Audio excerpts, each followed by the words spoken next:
નાટકની પ્રવૃત્તિ સાથે જોડાયેલા હોય ને એ લોકોની સાથે લગભગ આવું થાય જ કે ખરેટાને જ લાઈટ જાય અને પછી પેલા પાત્રે કહેવું પડે કે જોયું ને અમારા પગલાં થયા ને જો આવ્યા વર્તાણા.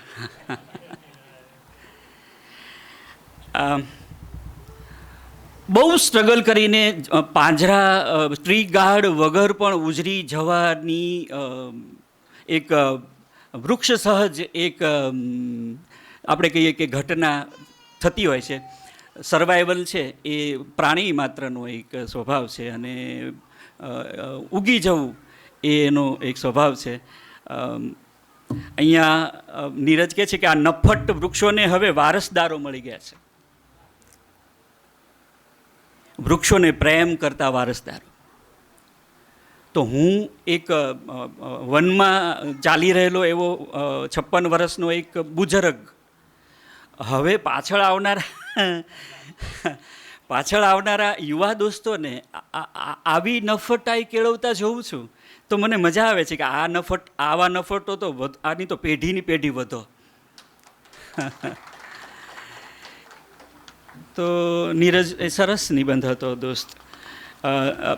એક આખા સંગ્રહમાં એક જુદા ફ્લેવરનો નિબંધ નીતિનનો છે અને હાસ્ય છે ને એ એટલે હાસ્ય અખંડ સર્જવું અને અખંડ હાસ્યમાં નિબંધ રાખીને હાસ્ય સિદ્ધ કરવું ને એ પોતે પણ એક કસોટી છે. એટલે કાં તો તમારાથી હાસ્ય સિદ્ધ થાય અને કાં તો તમારાથી નિબંધ સિદ્ધ થાય. હાસ્ય ને નિબંધ બે સિદ્ધ ન થાય. નીતિન લખે છે એટલે આમાં કેવું અવળ તર્ક છે, અવળ કલ્પના છે અને અવળ તર્ક અને અવળ કલ્પનાની સાથે ભાષાની રમત છે. પ્રાચીન સમયમાં ભારતમાં ઋષિઓ જેમ દૂરનું જોઈને ભવિષ્ય ભાંકી શકતા હતા, અગમ નિગમના રહસ્યો પામવાની એવી જ કંઈક વિશિષ્ટ શક્તિ મને જન્મજાત મળી હતી.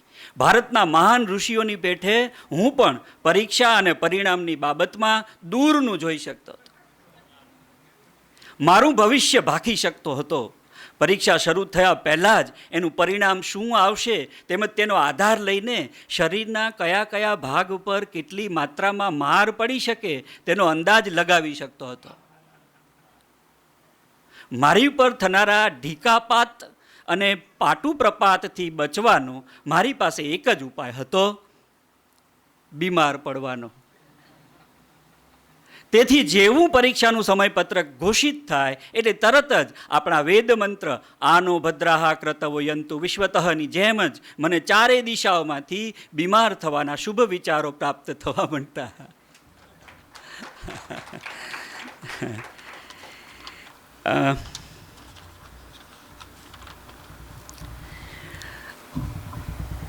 અહીંયા આગળ જે 13 નિબંધો છે એટલે ઇટ ઇઝ માય સેલ્ફ આઈ પોર્ટ્રે એમ જો પેલા કહેતા હોય તો મારે આ નિબંધો વાંચતા થોડુંક બદલીને કહેવાનું છે કે it is myself they પોર્ટ્રે.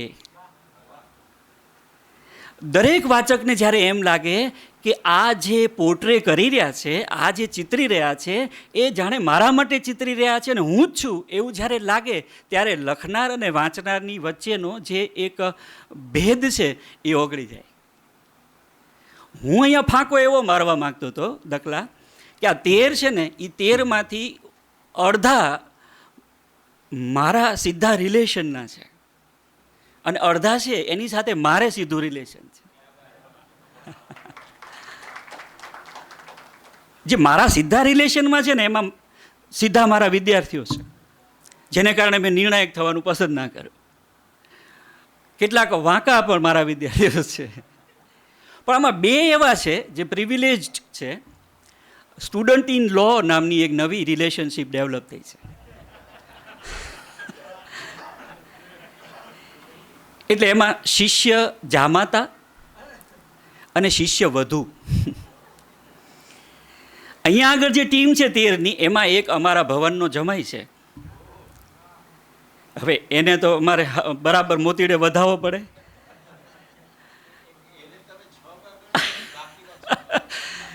આ નિલેશ છે એનો વાઢ નામનો નિબંધ છે અને એણે વાઢ નામનો નિબંધ લખ્યો એ પહેલાં એણે ઘાસ વિશેની આખી દુનિયા રજૂ કરેલી, અને ત્યારે બહુ રસ પડેલો એની વાતમાં.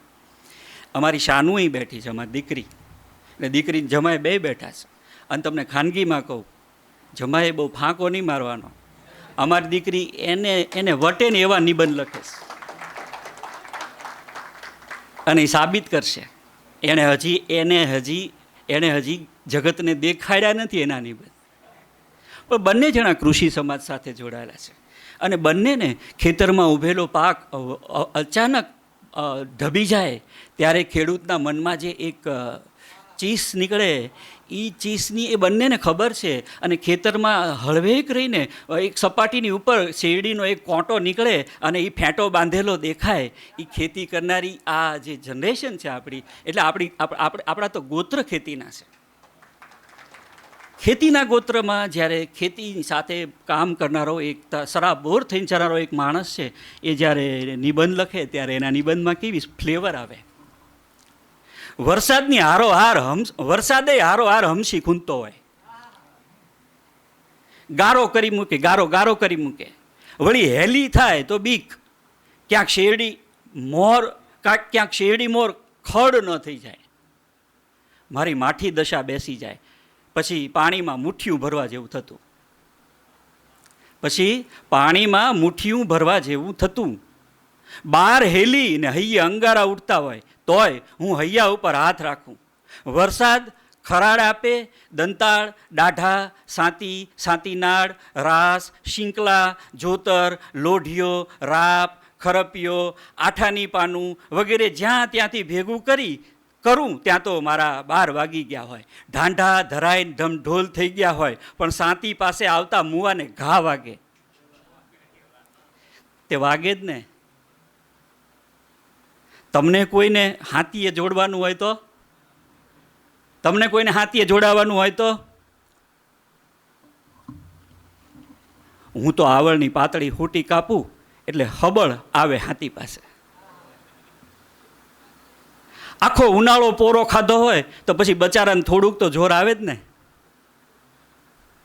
ખડ કાઢવા સિવાય ક્યાં એનો કે મારો છૂટકો હતો. 3-4 વખત હાથી ફેરવીને પાળા ચડાવી દઉં, પછી નિરાત. શેરડી કેડ હમાણી થઈ જાય પછી ખડ જખ મારે. શેરડીને પાળા ચડી જાય પછી એમ થાય કે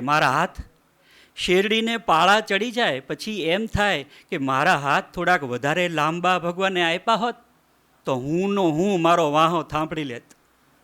વાહ ભાઈડા વાહ કહીને પોતાના પગ ધોઈને ચરણામૃત લઈ લેત. ખોટું શું કહેવું?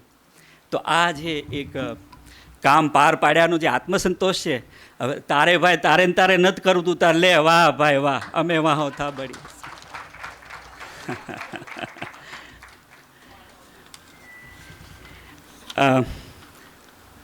ઓટલો નામનો પરમ પાલનપુરીનો નિબંધ છે.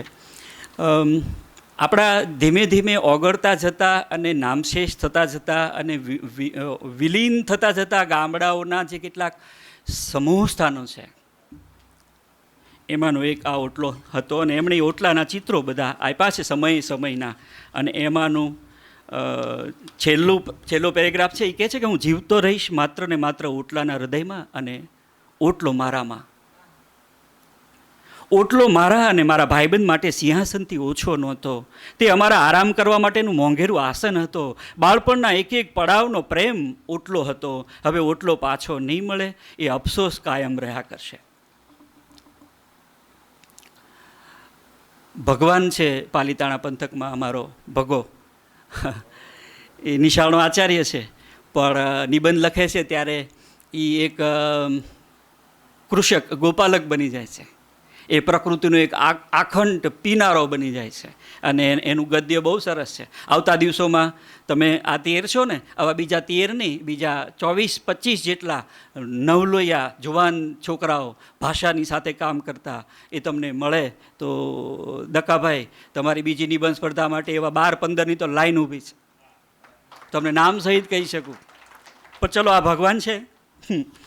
ભગવાને છે ને ધોળિયો ડુંગર નામે પાલિતાણાની એની આજુબાજુની છે, એમાં કેવું છે કે આપણા ગામડાઓની આજુબાજુની જે પ્રકૃતિ છે ને એની સાથેના આપણે છે ને કેટલાક નામાભિધાન કરી દીધા હોય છે. એ આપણા માટે પર્સનલ નામોથી આપણે એને ઓળખતા હોય છે. તો આ ધોળિયો ડુંગર એવો છે, એમાં એક નાનકડી એવી ચીસ પણ છે. તે કેવી છે કે આ બધું બહુ જલ્દી હવે ખતમ થતું જાય છે.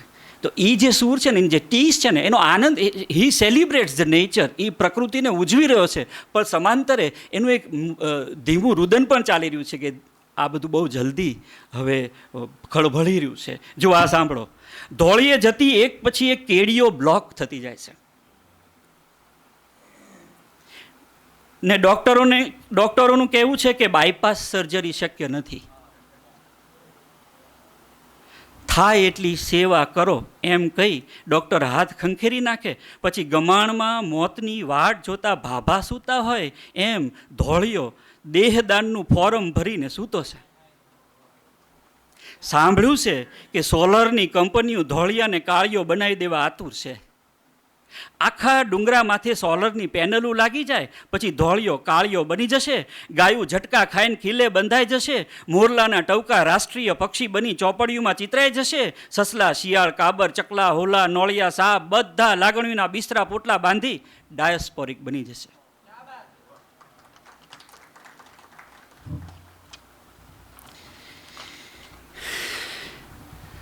કેટલીક પ્રોસેસ એવી હતી કે જેમાં અમે વિદ્યાર્થીઓ તરીકે બધા સાથે હતા અને દરિયે ગયા હતા.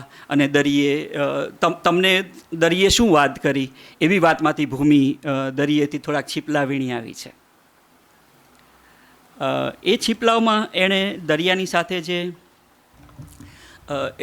એક એની ચેતનાનું અનુસંધાન અનુભવ્યું છે એ બહુ રસપ્રદ છે. અમને લોકોને શિક્ષક તરીકે છે ને તરત આનંદ બહુ આવે. માસ્તરનો જીવ છે ને બહુ ભોળો અને બહુ શ્રદ્ધાળુ અને વાતમાં રાજી થઈ જાય એવો. એટલે એને કંઈક સારું સાંભળવા મળે કે સારું વાંચવા મળે ને તેને અરે વાહ વાહ, હું આ સતત પરિવર્તનનો નિયમ મને દરિયે સમજાવ્યો. એણે પોતાના મોજાના ઉછળાટ અને અથડાટથી ખડકોને ઝીણી રેતમાં ફેરવી નાખ્યા છે. ખડક હતા એ આ સમયે રેતી છે. મહાકાય ખડક, ઝીણી રેતી. અચ્છા, બધું બદલાતું રહે છે. આ અવકાશમાં એક ગતિ છે. એ ગતિમાં કશુંક અથડાય, ભાંગે, તૂટે, ભેગું થાય ને સર્જાય. બધા ક્રિયાપદો છે.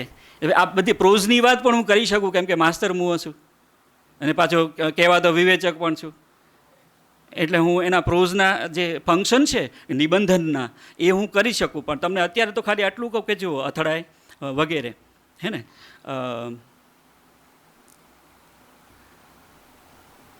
અથડાય, ભાંગે, તૂટે, ભેગું થાય ને સર્જાય, કશુંક વિલય પામે. હવે ગતિ માટે એક ફોર્સ જોઈએ, શક્તિ. શક્તિથી ગતિ સર્જાય છે. ગતિ, અથડામણો, અકસ્માતો સર્જે છે. હવે આ અથડામણ કોની? તો કે તત્વની. એ તત્વોની અથડામણોમાંથી જ એક સમયે અમીબા અસ્તિત્વમાં આવ્યું. એમ જ અથડાતા કંઈક ઉમેરાતા, કંઈક બાદ થતા આ તમારી પોતાની એવી માનવજાત અસ્તિત્વમાં આવી. હવે આ કઈ શક્તિ, એને સમજવાનું ગજુ હજુ મારું નથી, એટલે એને અત્યારે ત્યજુ. પછી પોતે એક આવો પ્રાસ બનાવ્યો છે ચબરાક, એટલે કાંસમાં લખ્યું છે કે હાય રે વારી જાવ તુમારી પ્રાસ રચના પર, જીવો રે જીવો મેરે લાલ. એટલે એને ખ્યાલ છે કે ગામનું ગાણું, મનુભાઈનો નિબંધ છે. ગામના ગાણા આપણા નિબંધે બહુ ગાયા છે, પણ બધાયને પોતાના ગામના ગાણા ગાવાનો અબાધિત અધિકાર છે. એ ગાણું એમનું પોતાનું થાય અને બીજાને એવું લાગે કે મારું પોતાનું છે, એમાં એની સફળતા. આમાં એક નથી નથી નથી નામના શબ્દથી જે પ્રોસ છે ને એ તમને સંભળાવું.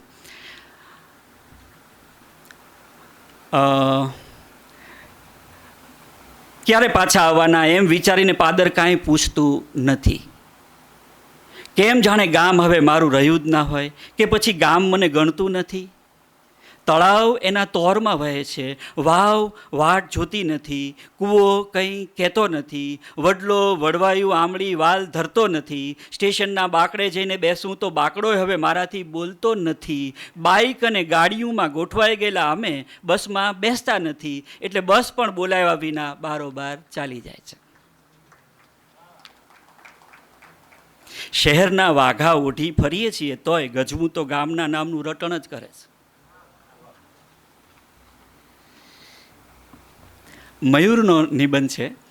It's a different kind of prose. એ જુદા પ્રકારનું પ્રોઝ છે અને એમાં ભૂતકથાઓ બધી બાળપણમાં છે. એટલે રેવરી છે, ડ્રીમ ચિલ્ડ્રન અ રેવરી એમ કરીને આપણે ચાર્લ્સ લેમ્બને યાદ કરીએ અને ચાર્લ્સ લેમ્બે પોતાના શૈશવના ચિત્રોને જે રીતે ધીમે ધીમે કરતા મનના પાર્શ્વમાંથી જેમ બહાર લાવીને રમતા કરી દીધા હતા, એમ આપણા નિબંધો પણ આપણો ભૂતકાળ છે એને આપણો વર્તમાનકાળ બનાવીને એને આપણી સામે ચિત્રી બતાડે છે.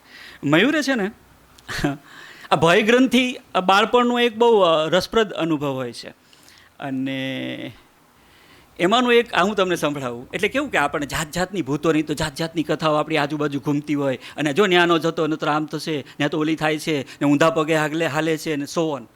તો આ એક તમે સાંભળો કે છે કે નરસિંહ ટેકરીનું સ્મશાન એટલે વેતાળનું ઘર. સંધ્યા ટાણે એની માથે વરવાંગડા એનો પોતીકો અંધકાર લઈને ઉડતા હોય. ચીબરીઓના કલુષિત ધ્વનિથી બધું થંભી જાય. સ્મશાનની મારા એક ભાઈબંધને હું ભૂતનું ફિલ્મ જોવા લઈ ગયો ને, એટલો બધો બીકણ હતો. અમે બે જણા આજુબાજુ બેઠા ને એને વચ્ચે બેહાડ્યો તો એટલો બધો બીવા માંડ્યો ને કે પગ એણે સીટ ઉપર લઈ લીધા અને પછી આંખ બંધ કરી દીધી. મેં કીધું કેમ આંખ બંધ કરતો કે આ બધું?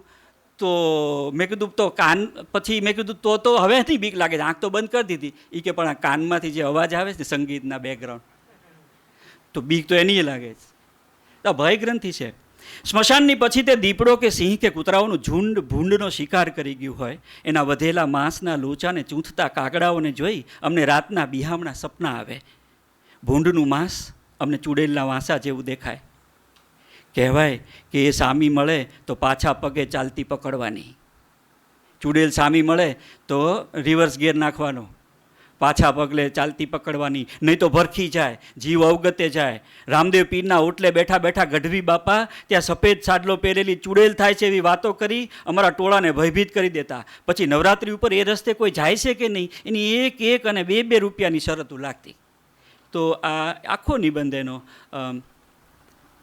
એ કહે છે કે મને નરસિંહની ટેકરીની કપોળ કલ્પિત કથાઓનો વળગાડ છે. સપનામાં આવે છે, ઊંઘમાંથી જગાડી મૂકે છે, પરસેવે રેબ જેબ હું ઉઠું છું અને પછી મરક હસું છું.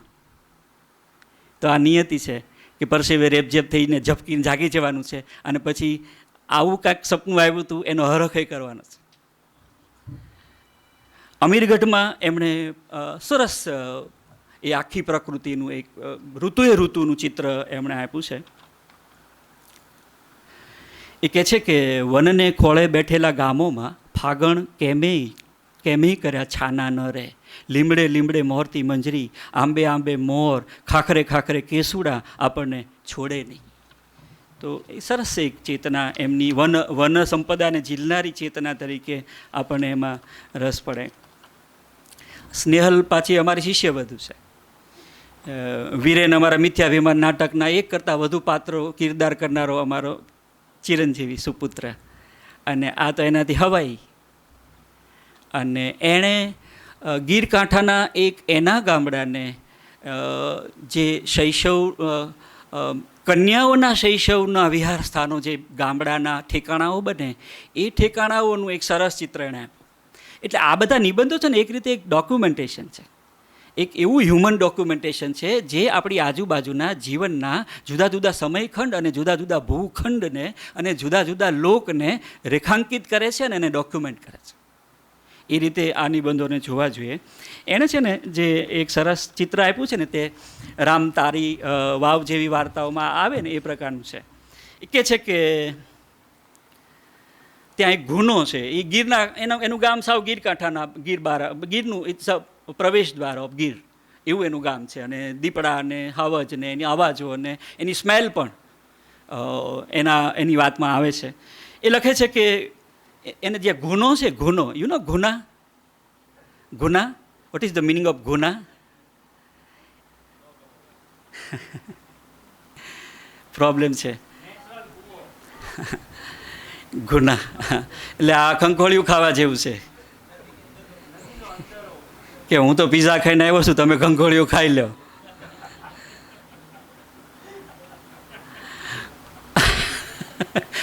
ગુનાની મોજ સામે શિમલા મનાલીએ પાણી ભરે. ચોમાસામાં ગુને કીડિયારું ઉભરાય એમ બાયુનો મેળાવડો ભરાય. જાત જાતની બાયુ ને ભાત ભાતના રંગબેરંગી હાબુ, અને એમાંય બાયુની નત નવી વાતું.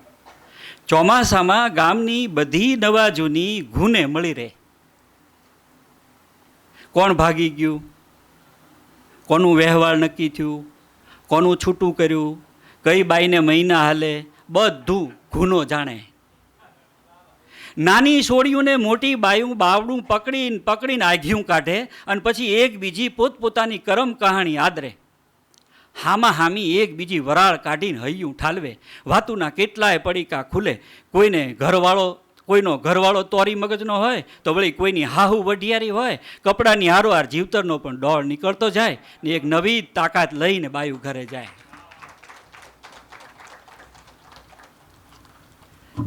તેર હતા અને તેરેને આપણે સેજ અડી લીધા. હવે ચોપડી બહાર પડીશ તો આ હતું celebration of surrounding, celebration of senses. કલરના હાબુ મારી દીકરી જોઈ આવી, બોલો. અને હાબુના ફીણ, કપડાં ધોતા ધોતા જે હાબુના ફીણ જામે એ ફીણની હારે એ બધીની વાતું એમાં જોડાઈ ગઈ. તો આપણે જે જાતને અને જે જગતને જે રીતે ઝીલતા હોઈએ એના પ્રતિબિંબો આપણા નિબંધો જ્યારે આવી રીતે આપણી સામે આવે ત્યારે આપણને એમ થાય કે અરે વાહ, દુનિયા તો બહુ સરસ છે. અને આપણને એમ થાય કે અરે વાહ, કેવી સરસ કંપની હતી, આપણે કેવા સરસ સથવારે હતા, એવું આપણને થાય. એક નિબંધ પૂરો કરીએ અને આપણને એમ થાય કે આપણે બહુ સરસ કંપનીમાં હતા. તો એ પણ એક સિમ્ફની છે.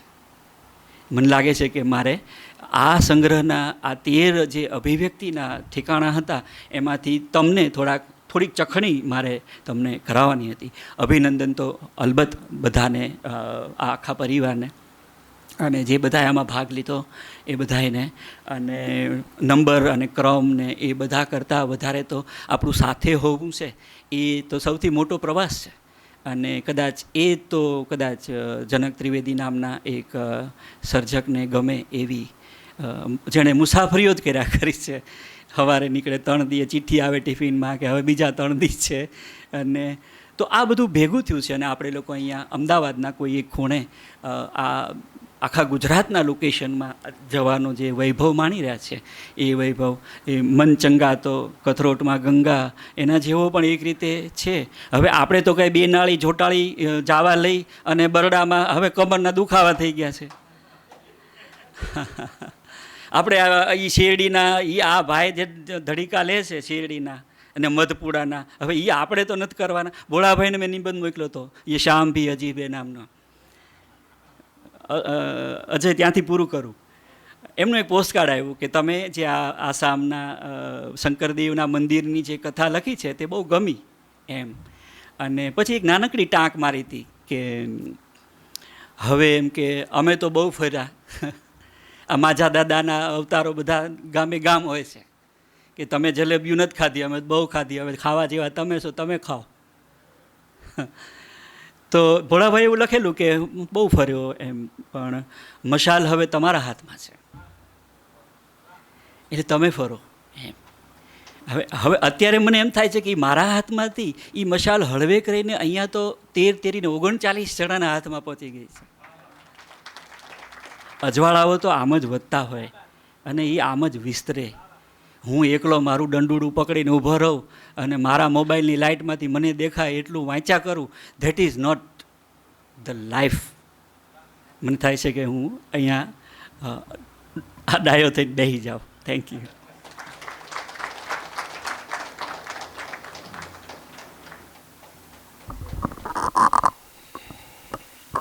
મારી ઈચ્છા પૂરી થઈ. આપણે કહીએ તો આપણી ઈચ્છા પૂરી થઈ કે મહેન્દ્રસિંહ સરના વર્ગખંડની અંદર આપણે જવાની ઈચ્છા હતી, પણ અહીંયા જ આખો વર્ગખંડ ઊભો કર્યો. આપણે તાળીઓથી સાહેબને એના શબ્દોને વધાવીશું અને જ્યાં જ્યાં અમને અદૃશ્ય સોટી ઉગામી છે એ સોટીને પણ અમે ધ્યાનમાં રાખશું. આ તકે હું ધર્મેન્દ્ર સાહેબને યાદ કરીશ કે 13નો આંકડો શુકનવંત બનાવી દીધો આપે, કારણ કે 13 નિબંધો, 12 ને 14 નો રાખ્યા, પણ 13ના આંકડો આજ શુકનવંત બન્યો છે. અને અમારા નાના નાના ટાબરિયા હોય ને, આજ વર્ગખંડ સાહેબે બનાવ્યો છે. તો એક છોકરો ક્લાસરૂમની બહાર બેઠો હતો, એટલે કોકે પૂછ્યું કે કેમ બહાર બેઠો, કે અંદર સાહેબ ભણાવે છે.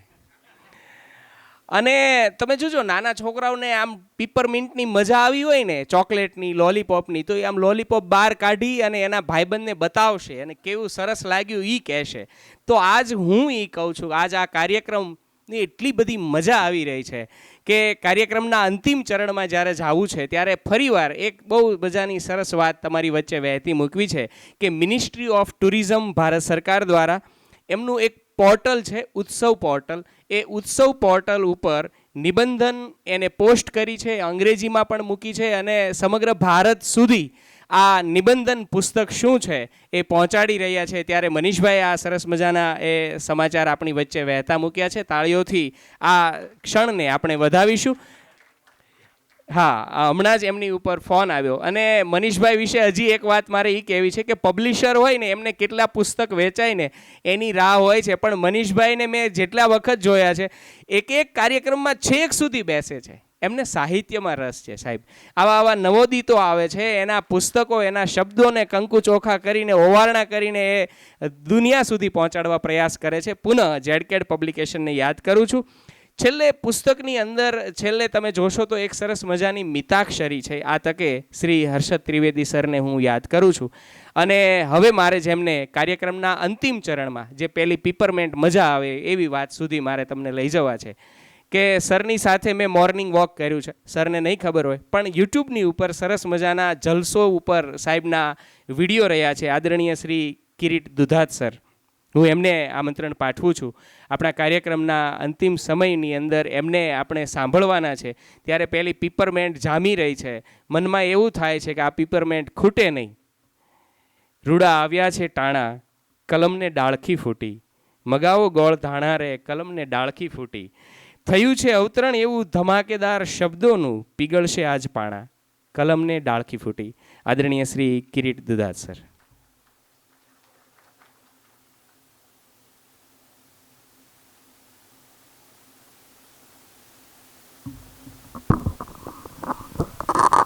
બસ આ છેલ્લો જ વક્તા છે, એટલે થોડોક સમય રાહ જોઈ જાજો. જનક ત્રિવેદી નિબંધ સ્પર્ધાના કાર્યક્રમમાં આપણે ભેગા થયા છીએ. 13 જણાને આપણે પહોંચ્યા. તો એમાં મારી સાથે મંચ ઉપર શ્રી મહેન્દ્રસિંહ. ઘણા સમયથી મને આમ પ્રતીતિ એવી થાય છે કે હવે મહેન્દ્રસિંહને માણસ નહીં પણ હાલતી ચાલતી યુનિવર્સિટી જાહેર કરી દેવા જોઈએ આજથી જ. અજય રાવલ, વિજેતા દિકપાલ, મનીષભાઈ. સાચો કે ખોટો ફોન આવ્યો એવો કંઈક દેખાવ કરીને બહાર જતો રહેલો રામ.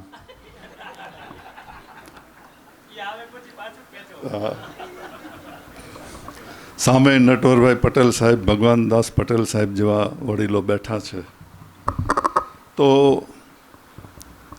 ધર્મેન્દ્ર કહે છે ને કે અમારા પિતાજી વિશે અમને ઘણી વસ્તુ નથી જાણીતી. તો પહેલાં જનકભાઈની 1-2 વાતો કરી લઈએ. એકવાર હું ને જનકભાઈ ઝઘડ્યા. એ વખતે કંઈ અમારી ઉંમર નાની નહોતી બેયની. તો એણે શું વેન લીધું ખબર? મેં તને પેલી રશિયન નવલકથાનો હિન્દી અનુવાદ કુલીન ઘરાના વાંચવા આપ્યો છે, લાવ પાછો. મેં કીધું એ તો ના મળે. કે કેમ પાછો ન આપ? મેં કીધું એ તો મારી મરજી. એ કે રામ, મેં કીધું કે સાચો કે ખોટો ફોન આવ્યો તો એવો દેખાવ કરીને બહાર ગયેલો રામ એમ. મેં કહ્યું એ તો મારી મરજી. તો મને કહેતો કંઈ પાછો આપીશ? મેં કીધું એ તો ધર્મેન્દ્રને કે સૌમિત્રને પાછો મળશે, તમને પાછો નહીં મળે. અને ખરેખર એવું થયું. જનકભાઈ છોડીને જતા રહ્યા ત્યાં સુધી એ પુસ્તક મારે લાઇબ્રેરીમાં હતું. પછી એક દિવસ મેં ધર્મેન્દ્રને ફોન કરીને કીધું આ બાજુ નીકળતો હતો, આવજે, તારા બાપાનું એક કામ બાકી રહી ગયું છે. પછી એને પુસ્તક પાછું આપ્યું કે આ ઝઘડા વખતે વચન આપેલું તમને નહીં તો તમારા ધર્મેન્દ્રને પાછું આપીશ. એટલે જનકભાઈ સાથે આવા સંબંધ હતા. હું અમરેલી હતો ત્યારે મને કહે કે તારે રવિવારે સ્ટેશને બેસવા આવવું, મારી ઓફિસે, રેલવે સ્ટેશને. મેં કહ્યું કેમ? તમારા ઘરે કેમ ના આવું, તમારા સ્ટેશને? એટલે કે તું ડેપ્યુટી કલેક્ટર છો ને, મારો મિત્ર છો, એવું મારા ઉપરીઓ જાણે ને તો મારું માન વધે ને. પછી હું સ્ટેશને બેસવા જતો. ઘણીવાર કોઈ વ્યક્તિ આપણને ગમી ગઈ હોય ને આપણે કહી ના શકતા હોય તો આપણો મિત્ર જઈને વાત ના કરે એમ. આ તો મિત્રને મદદરૂપ થવાની વાત છે. જનકભાઈ વિશે બોલતા એક વક્તાએ કહ્યું કે માથાભારે માણસ હતા. તો માથાભારે તો અમારા કાઠિયાવાડીમાં તો મોળો શબ્દ લાગે. એટલે જનકભાઈ વિશે કહેવું હોય તો એમ કહેવું પડે કે ફાટેલ પિયાલાના માણસ હતા. અને આ પહેલું ઇનામ જેને મળેલું છે એ ભાઈ દિગપાલ પણ ફાટેલ પિયાલાના માણસ છે. કારણ કે એક નિબંધ એણે મને એતદ માટે મોકલ્યો હતો. તો મેં વળી મારી જે ટેવ છે ને, કોઈના સારા વાળ ઓળેલા હોય તો એ વીખીને પાછા આપણી રીતે વળી દઈએ. એ રીતે મેં એને સુધારા કરીને મોકલ્યા. મેં કીધું આટલા સુધારા જરૂરી છે આ નિબંધમાં. તો મને પાછો એનો મેસેજ આવ્યો કે આમાંથી એક પણ સુધારો મને મંજૂર નથી. સારું ભાઈ, તમે જેમ લખ્યું છે એમ છાપીશું, બીજું હું.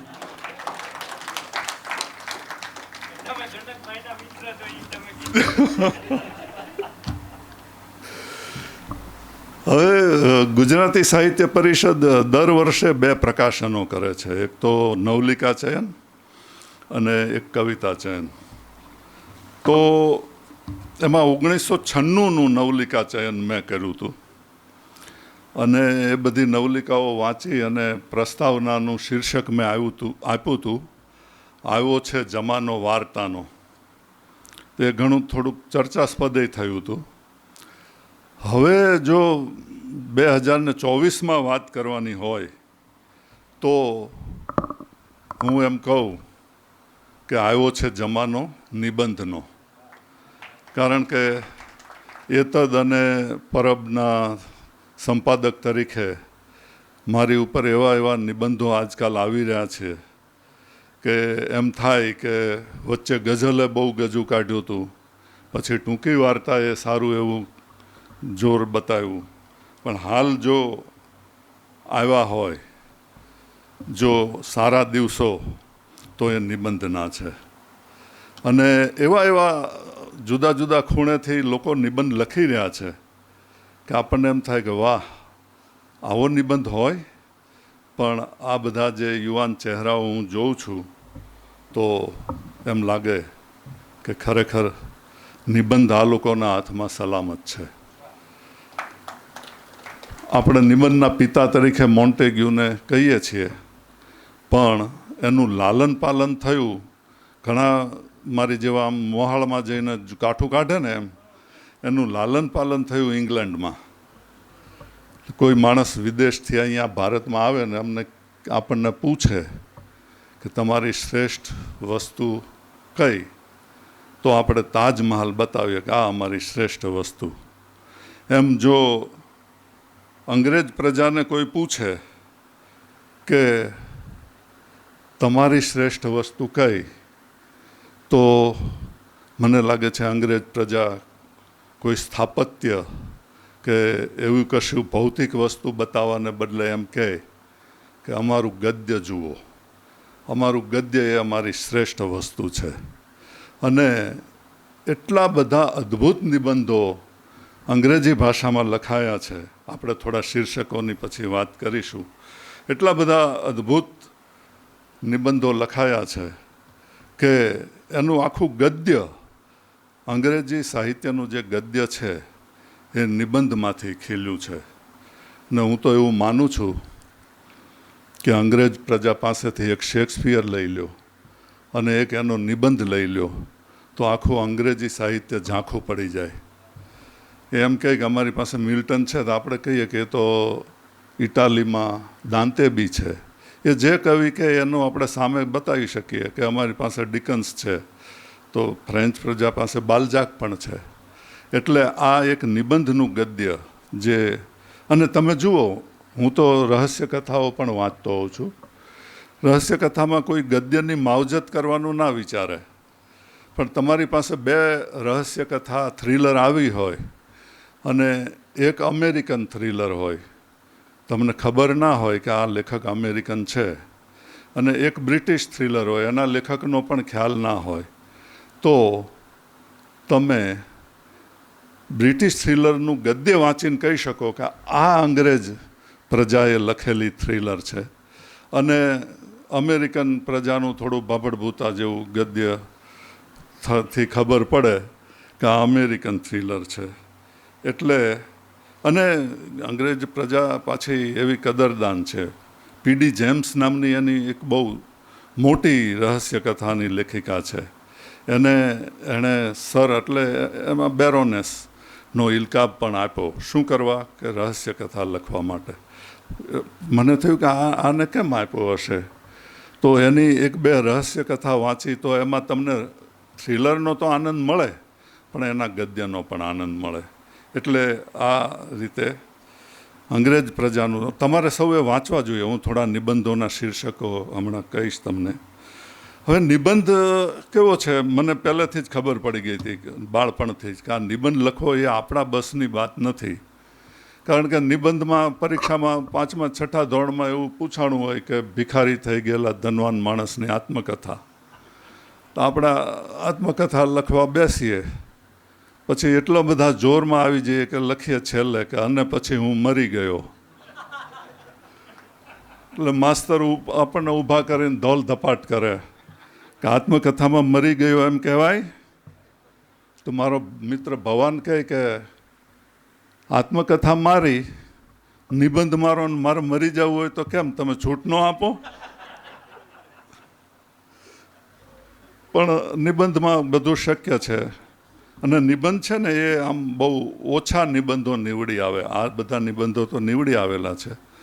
નહીં તો આત્મકથામાં જેમ છેલ્લે મારી જેવા લખે કે અને હું મરી ગયો, એમ નિબંધ અડધો વાંચીએ ત્યાં ખબર પડે કે નિબંધકાર મરી ગયો છે. આમાં ઠેઠ છેલ્લે સુધી જીવતો રહીને નિબંધને નિભાવી જાણવાનું કરવાનું એ કામ બહુ અઘરું છે.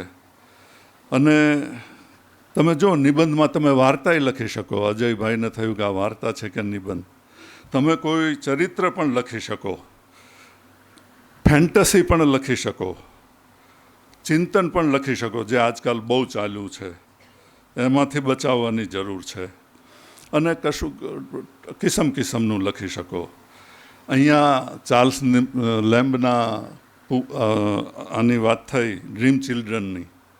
તો હવે ચાર્લ્સ લેમ્બ તો અપરિણિત હતા, પણ એ તો મનમાં તો પરણી શકાય ને. તો એણે જાણે પોતાના બાળકો હોય અને એ બાળકોને પોતાના વડવાઓની વાત કહેતા હોય એવો એક નિબંધ લખ્યો છે. એનું નામ છે ડ્રીમ ચિલ્ડ્રન. હવે થોડાક તમને શીર્ષકો કહું. એ રીતે બીજો નિબંધ છે પુઅર રિલેશન્સ, એટલે ગરીબ સગાઓ. અને એમાં લખ્યું છે કે ગરીબ સગાઓ દુનિયામાં કોઈને ગમતા નથી.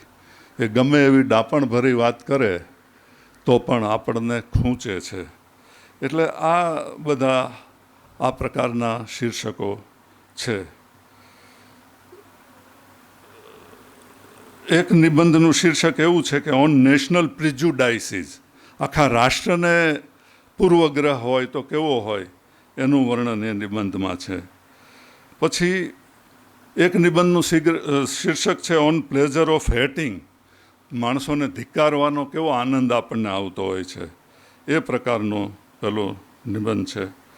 પછી એક નિબંધ છે on departure of A guest, મહેમાન જાય ત્યારે આપણને કેવો આનંદ થતો હોય છે, આવે ત્યારે તો થતો હોય કે ના થતો હોય, પણ જાય ત્યારે કેવો આનંદ થતો હોય છે.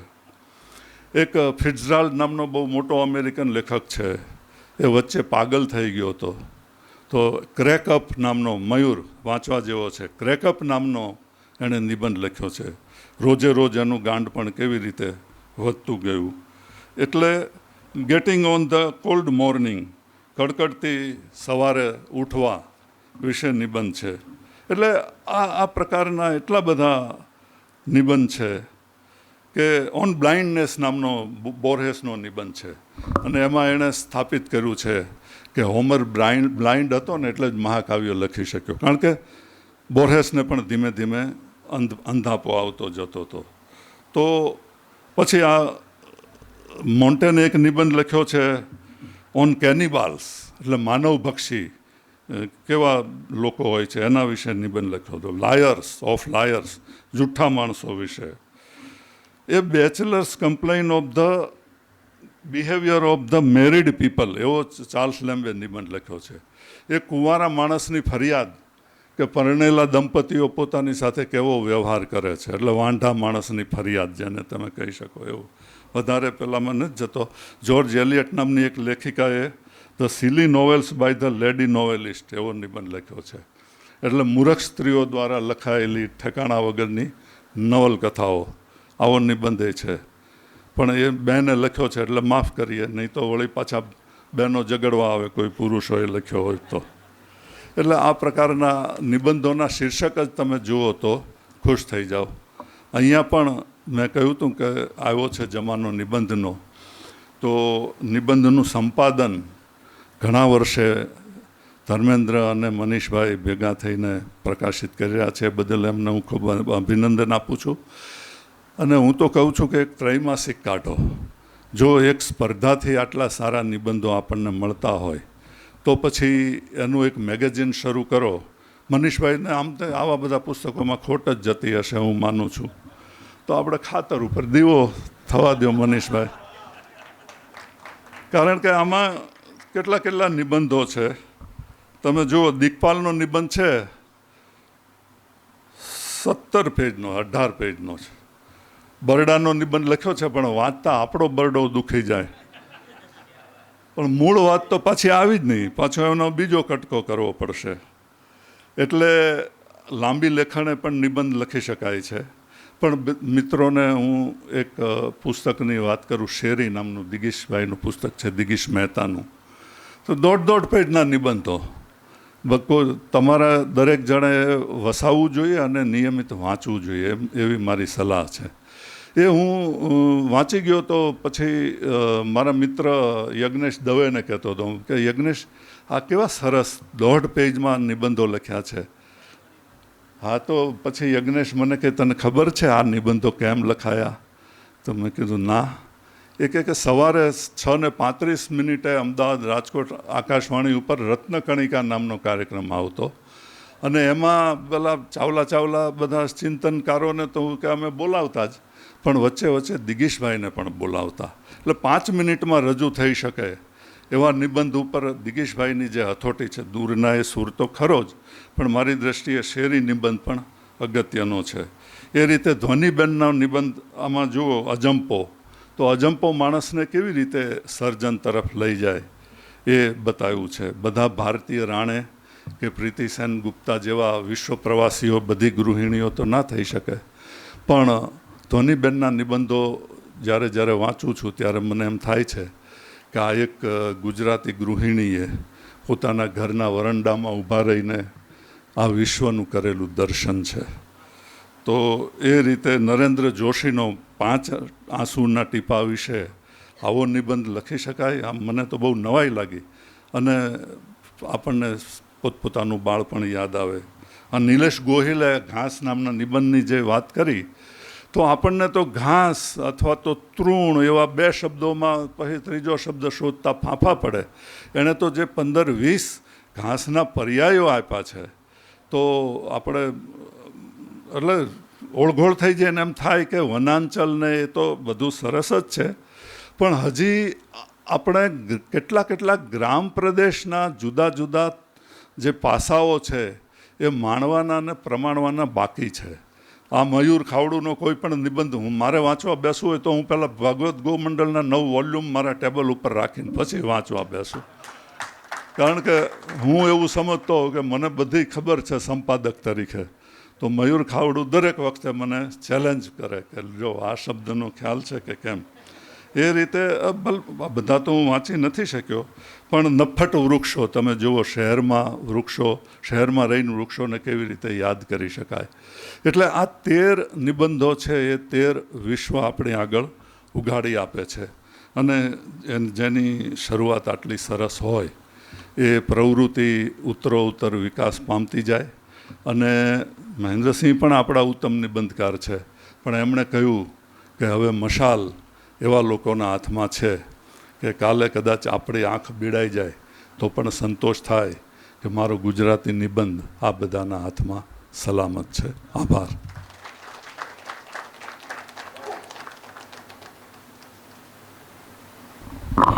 આદરણીય સાહેબશ્રીએ આપણને નિબંધના દુનિયાની સફર કરાવી. આપણને એક માઇલસ્ટોન સ્વરૂપે હવે આપણી કઈ મંજિલ હોઈ શકે, અત્યાર સુધી તમે શું કર્યું એનો અરીસો ધરી અને હવે તમારે શું કરવાનું છે એવા સંદર્ભ સાથે વાત રજૂ કરી. આદરણીય શ્રી કિરીટ દુધાત સરનો આપણે તાળીઓથી અને ખૂબ આનંદથી હૃદયથી એમનું અભિવાદન કરીએ. થોડી વાત જોઈ લઈએ કે ઝેડકેડ ગ્રુપ સોશિયલ વેબસાઇટ પણ છે, ઝેડકેડ પબ્લિકેશન ફેસબુક પેજ પણ છે, ઇન્સ્ટાગ્રામ, યુટ્યુબ અને ટ્વિટર પર પણ તમને ઝેડકેડ પબ્લિકેશનની તમામ વિગતો પ્રાપ્ત થઈ શકે છે. આજના દિવસે આ કાર્યક્રમની જે આમથી આપણને મનમાં એવું થતું હશે કે આટલો સરસ કાર્યક્રમ હતો અને આમ આપણી સમક્ષ પસાર થઈ ગયો છે, હવે કોઈને કહેવું છે તો શું કહી શકીએ. તો આની સરસ મજાની એક લિંક એ મનીષભાઈ આપણા ગ્રુપમાં મૂકશે અને આપણે આપણા સ્નેહીજનો જે ઉપસ્થિત નથી રહી શક્યા, મિત્રો જે છે એના સુધી પણ આ પહોંચાડી શકે છે. આજના દિવસે જે નિબંધકારો આવ્યા છે અને એમને કોપીઝ નોંધાવી છે, એ કોપીઝ તમને અહીંયાથી કૃપાલભાઈ સ્ટેજ પાસે જ આપશે. અને આજના દિવસે તમે બીજી કોપી જે મેં તમને અગાઉ વાત કરી છે એ પ્રમાણે તમે ખરીદી શકો છો. મનીષભાઈનો ખાસ આગ્રહ છે, ધર્મેન્દ્ર સાહેબનો આગ્રહ છે કે ખાસ બધા સ્વરૂચિ ભોજન લઈને જ આપ ઘરે જશો. અહીંયા મારી વાત પણ મૂકવી છે કે મને સંચાલન માટે, મારા શબ્દોના મુકાન માટે ધર્મેન્દ્રભાઈએ મને જે અહીંયા પહોંચાડ્યો છે એ માટે હું હૃદયથી આભાર વ્યક્ત કરું છું. અને ફરીવાર ખલીલ ધનતેજવીના એક શેર સાથે મારે હવે આભાર વિધિ માટે જેમને આમંત્રણ પાઠવવું છે, નીતિનભાઈ ઢાઢોદર જે આપણી વચ્ચે છે, આ કાર્યક્રમનો આભાર વિધિ વ્યક્ત કરશે. ખલીલ ધનતેજવીના શેર સાથે કે મારી ટીકા કરો, નિંદા કરો, વખાણ કરો, હું હજી જીવું છું, જગતને જાણ કરો. આ નિબંધન દ્વારા અમે જીવીએ છીએ એ જગતને જાણ ચોક્કસથી થશે. આભાર વિધિ માટે જોરદાર તાળીઓ સાથે આપણે આવકારીએ.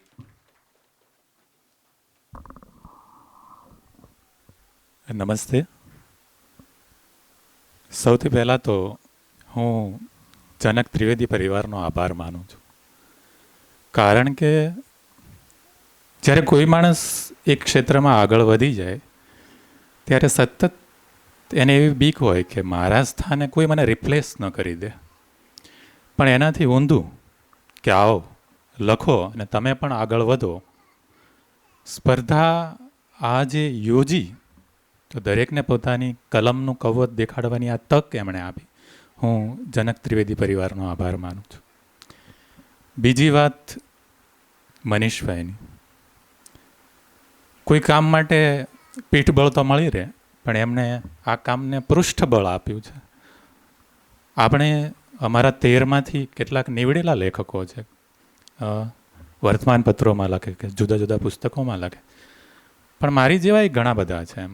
એમને લખવા માટે ફેસબુક સિવાય બીજું કોઈ માધ્યમ ન હોય, પણ એમણે આ અમને તક મળી અને એમનું આ એક સંપાદન પ્રકાશિત કરવાનું એમણે સાહસ કર્યું, એ મારા અર્થમાં સાહસ છે. તો મનીષભાઈનો પણ હું આભારી છું. આજે જેમની પ્રેરક ઉપસ્થિતિ છે એવા સૌ મહાનુભાવો, મહેન્દ્રસિંહ પરમાર, કિરીટભાઈ દુધાત, જનકભાઈ, દિગ્પાલભાઈ અને સૌ મિત્રો. હવે આપણે લખીએ પણ કોઈક આપણને કહે કે ભાઈ તમારી સિદ્ધિ આ છે, આ મર્યાદા છે, તમે આ સારું કરો છો, આ નબળું કરો છો, એવું કોઈ કહેનાર પણ આપણને નવી દિશા ચીંધી બતાવતું હોય છે. સ્પર્ધાની શરૂઆતથી માંડીને અહીં સુધી જુદા જુદા તબક્કે મને જુદા જુદા પ્રતિપોષણો મળતા રહ્યા છે અને આમ દરેકને મળ્યા જ હશે. તો અમારા માટે આ એક પગદંડી છે જેમાં આગળ જતાં અમારા સૌ માટે લેખનનું ઘડતર અને ચણતર થવાનું છે. સૌનો હું ઋણી છું. જુદા જુદા 13 મિત્રો, આમાં મેં ક્યારેય પ્રત્યક્ષ દિગ્પાલસિંહ સિવાય હું કોઈનાથી થયો નથી, પણ એમને જોવાનો અને પછી તો એ ફેસબુક પર પણ બધા મિત્રો બન્યા છે. તો એમના વડે પણ લેખનની દિશા સૌને મળતી રહે છે. એમનો પણ હું આભારી છું. આજનો આ દિવસ જેના માટે સૌ દૂર દૂરથી પોતાના અગત્યના અમૂલ્ય સમય ફાળવીને અહીં આવ્યા અને આ અમને સૌને પહોંચ્યા, તે માટે આપ સૌનો પણ જડખેડ પરિવાર અને જનક ત્રિવેદી પરિવાર તરફથી હું આભાર વ્યક્ત કરું છું. અંતે આ સંસ્થાનો જેમણે આ ખંડ આપણને ન પૂરો પાડ્યો હોત તો આપણે સૌ અભિવ્યક્ત ન થઈ શક્યા હોત. સૌનો હું ખૂબ ખૂબ આભાર માનું છું. આપ સૌ પ્રત્યે પ્રસન્નતા વ્યક્ત કરું છું. ધન્યવાદ.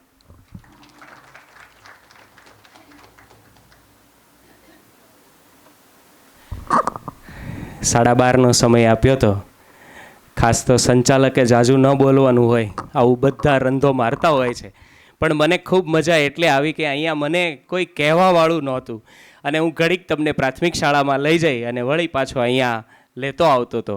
અમારી બાલસભા પૂરી થઈ છે, પણ ફરીવાર એ જ બચ્ચાઓને યાદ કરીને કહું કે પપ્પા આપણે બે કાલે જે નાતા હતા, વરસાદની વાત છે, કે પપ્પા આપણે બે કાલે જેમાં નાતા હતા એ સાચુકલો વરસાદ હતો કે બધા વાદળાઓ રોતા હતા. જે 150 ગ્રામ વાહ મળી છે એને હું સ્વીકારીને ઘરે લઈ જવાનો છું, પણ છેલ્લે તમારા ચહેરા ઉપર એક મુસ્કાન મારે લાવવી છે કે ગામ હોય, ગામડાના દાદાઓ બધા બેઠા હોય, એમાં એક દાદા હાવ હોશિયાળા થઈ ગયેલા. એ કે અય ભલામણા તું હું મૂંઝા છો, એ કે તો એના ઘરે તો કે હવે તારા દીકરા પરણી ગયા, બધી શહેરની ઘરવાળીઓ બધી આવી ગઈ, શહેરની વહુ આવી, એમ ગામડામાં એ બહુ માતમ હોય. તો એ દાદા ધીરેથી બોલ્યા, એ કે આ ગામડાની આ શહેરની ગોરી છોકરીઓ કાળી રોટલીઓ બનાવે છે. શહેરની ગોરી છોકરીઓ કાળી રોટલીઓ બનાવે છે. તો આપણે ફરીવાર ગોરી રોટલીઓ ખાવા જવાનું છે સ્વરૂચિ ભોજન માટે. ઉપસ્થિત જે તમામ સર્જકો છે એ બધા ફરીવાર એક વખત આપણી તસવીર હૈયાની દાબડીની અંદર રહી શકે અને કાયમ માટે ચિરંજીવી રહે. આ યાદ એ પુનઃ ધર્મેન્દ્રભાઈને, મનીષભાઈને આપણે જોરદાર તાળીઓથી આ એક સૂત્ર અને એક સિરીઝ પૂરી થઈ છે. વેબ સિરીઝનો જમાનો છે એટલે જનક ત્રિવેદી નિબંધ સ્પર્ધા 2024ની ફિલ્મ જોવા માટે અમે પાછા બેઠા છે. ધર્મેન્દ્રભાઈના શબ્દોમાં કહું તો પિક્ચર અભી બાકી હે દોસ્ત. તો બધા સર્જકો ફટાફટ અહીંયા આવશો. અહીંયા એક સરસ મજાની તસવીર, ગ્રુપ તસવીર અહીંયા થાય.